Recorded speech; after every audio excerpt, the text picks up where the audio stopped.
Hey, what's going on, folks? I'm recording this a little bit early. I know that y'all don't care. It's about 7:53. Recording this a little bit early. That way I can try to go to bed earlier, since school is about to start. Anyways, I'm gonna call this video, I think, having a strong man versus having a blank face. You know, what are the advantages and disadvantages of, you know, the one man strong man type of thing versus having kind of a faceless group of folks that just identify around a banner or an idea. I was thinking about this because, you know, it's funny how people will still talk about, and this may be an advantage. I think if I was more clever, I would do advantage or disadvantage, but this is going to kind of be all over the place, so just try to catch up. I'm just going to go all over the place, but, you know, I think with, like, for example, with Louis Farrakhan of the Nation of Islam, or the Honorable Minister Louis Farrakhan, the thing is that, you know, he's still seen and feared by folks. He's still feared by a lot of folks. Now, of course, does he shoot people up, this and that? No. It's because of his words. You know? So that's one of those things. But of course, to put it into context, though, the Nation of Islam still builds this sort of, dare I say it, cult of personality around him. You know, nobody, you know, like I said in the other video, and I don't know if I said it properly, but the thing is that, you know, the Honorable Minister Louis Farrakhan is 87 years old. And like I say, he can probably, you know, keep it up for a while. You know, continue on with this stuff. But the thing is that eventually, he's going to pass away. Who's the new guy? The new guy, of course, is somebody that they have shown on their YouTube channel, and they've tried to promote him a little bit. But that person is, of course, Ismail Muhammad. Excuse me. Who is currently a student minister with the Nation of Islam. And I can tell you a couple reasons why they may not like him. And then I'm going to go into another point. And I'm going to try to expand from there. But I'm just going to start with the Nation of Islam. Number one, he's light-skinned.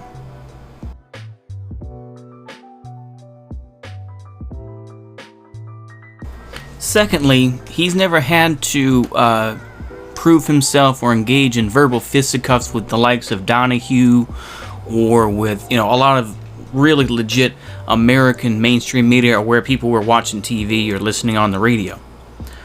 Louis Farrakhan was a dude who really went out there. Same thing with Malcolm X, but of course that's a whole different story. If you type in Ismail Muhammad into YouTube, what will you find? You'll see Ismail Muhammad going on Revolt. And more specifically, he's, you know, talking to the Breakfast Club in a much more sanitized environment. So Ismail Muhammad doesn't have to prove himself.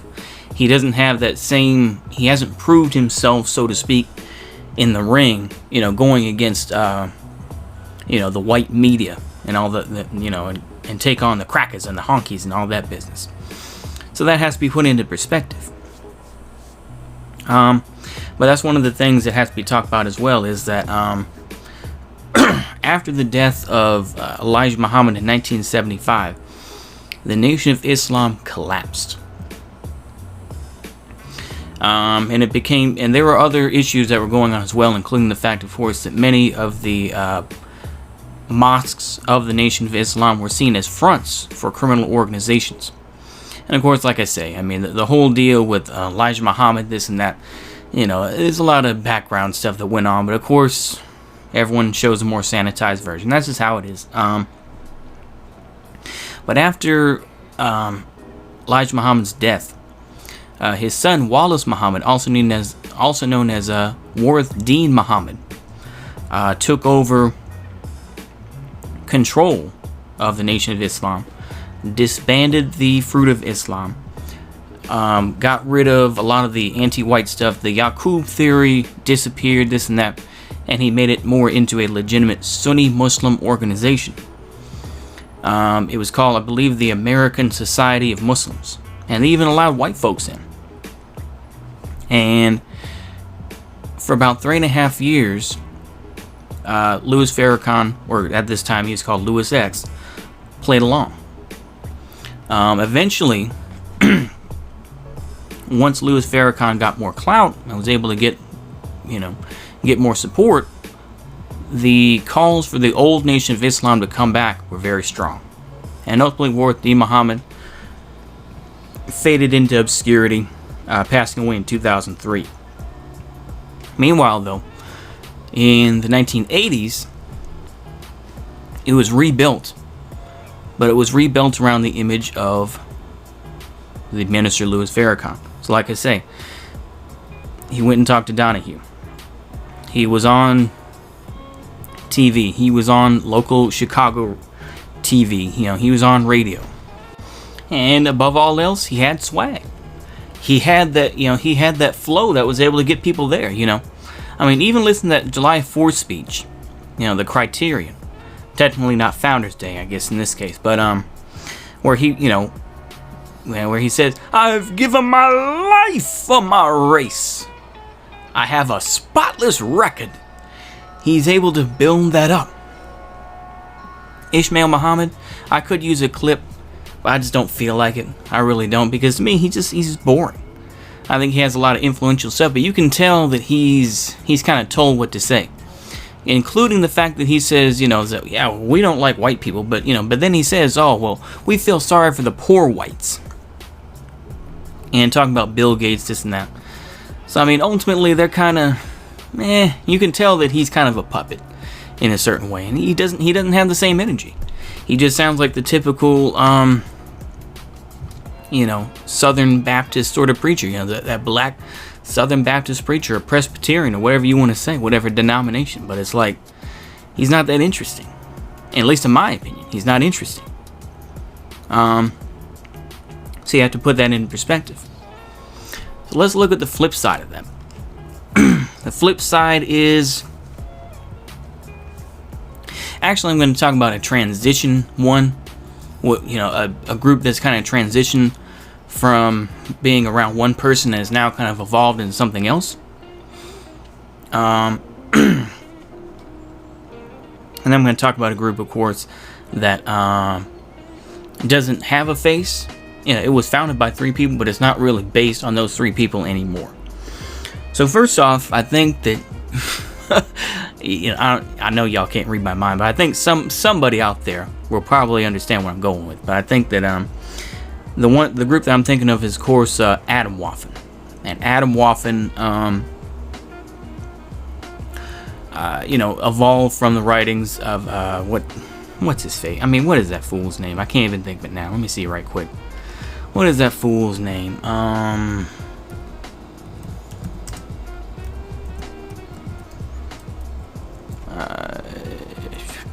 James Mason. There we go. I could not think of the name. I know. Boomer. I know, but it's like, it started out with James Mason, and arguably, yeah, I guess he could be called a leader. But in a lot of ways, I think there's stuff that goes on that, he doesn't know anything about. Because ultimately now he's just a figurehead in a lot of ways. But anyway, now it's become more of a faceless organization. And of course, I would say in general, it really doesn't exist the same way it used to. They get busted every month, it seems like, by cops, or by the feds. And, you can take that for what it is. That's not me saying, oh, I support it, because obviously I'm not going to get myself in trouble like that. But, but I think ultimately it's more of a faceless organization. Yeah, it's kind of loosely based on James Mason, but in general, you know what I mean? So, I take that for what it is. And I think ultimately, it has become more of a faceless organization. That's why it's harder to pick out. Now, of course, the thing is, they still, they're still wignats, and they still kind of do wignat things where it's like, oh, let's put up the Sonnenrad, let's start saying wild stuff. Let's start, using the word boogaloo. I can't use that word boogaloo anymore, even though I've just used it twice. But that word has been ruined now by a lot of boomers and a lot of normies, or more normie conservatives who think that they're, gonna do some radical fashy things. They're fashy goys. Anyways, with that, let me go ahead and finish up with my last one, which is, of course, Black Lives Matter. Now, of course, Black Lives Matter, in general, was created by 3 people. I think a few of them were bisexual and transgender or something like that. But these folks have since went on to do their own thing. Now, Black Lives Matter is more of a loose affiliation. Now, there is an organization. There is an organization, of course, but it's generally more of a faceless thing.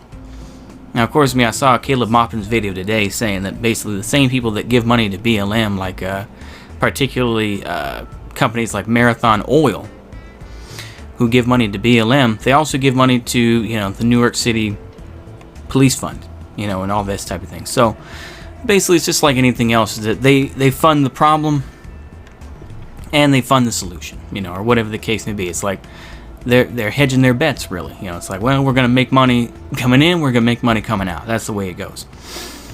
So I take, you just put it with, you just got to put it into perspective. And ultimately, of course, to me, Black Lives Matter is nothing but shield talk, this and that. And of course, man, it's the same. Or, to finish this up, really, you look at even the Not Fuck Around Coalition, which is kind of like a wannabe sort of new Black Panthers type of group. Ultimately, it sounds like more of a one-off of ex-military folks who wanted to talk about reparations and, wanted to say, oh, we in your backyard now. We in your backyard, crackers. But whatever. I mean, ultimately, they ain't gonna pull triggers either. They just talking shit. But in general, it's an interesting thing to think about. We think about, fascist Italy being built around, Mussolini, or National Socialist Germany being built around Hitler. And, they build all this stuff up, and they build up the mythos so much that you're just kind of like, well, what else is going on? You know what I mean? And I think that's important to realize. Like I say, with the Nation of Islam, they have the tendency, or at least they have had the tendency to, they do great things, but a lot of it is, the way that they market themselves, the way they are seen, their public image, it's all based around that one guy. And of course, the media and, groups like the ADL and whatnot don't do anything to dissuade that, because ultimately they're still talking about people like Louis Farrakhan. Even though they have their own farms, they got all this, and so they can, they have more of an infrastructure now, so that I don't think they're going to collapse in the same way as they did in 1975. But it's, how relevant are they going to be? Now, of course, ultimately, like I say, with things like this, they need people like them to point their fingers and say, that's the bad guy. They're still going to need that. It's just a matter of how much. You know what I mean?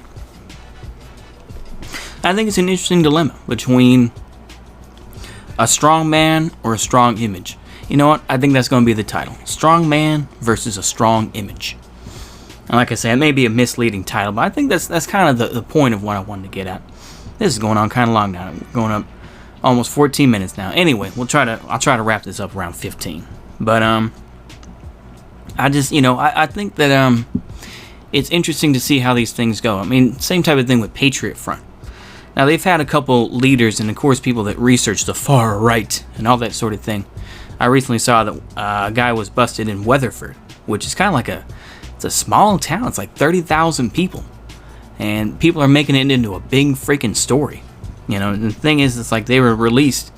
He was released within the day just because, they were putting on stickers, And, of course, that's the whole thing with Patriot Front. Same thing as what was going on with Identity Europa. It's like, let's just put up stickers, It's all ridiculous, at this point. That's why I don't join any. That's why I say in general, these political groups are cringe. Until they gain any systemic power, or they have any legitimate people that, are accountants, or the people that have actually been in some sort of capacity, who aren't just LARPing folks who have talked shit on Reddit or something like that. Until then, I'm not going to take any of them seriously. And that's what I I hope my audience will do as well. Is that, in general, it's all just it's just shit talking right now. It's not even fully on LARPing. That's going on too, but I think it's just shit talking. It's just, let's praise these folks. Let's do all this type of feijoa. And with that, I think I will end this video. Like I say, I think after this one, I think I'll just record part 4 for the Avengers, and I'll finish up with the books. I think I'll probably do that tomorrow. I'll just break these videos up and do it like that. And with that, ladies and gentlemen, I say I hope y'all have a good day, and see you later. Goodbye.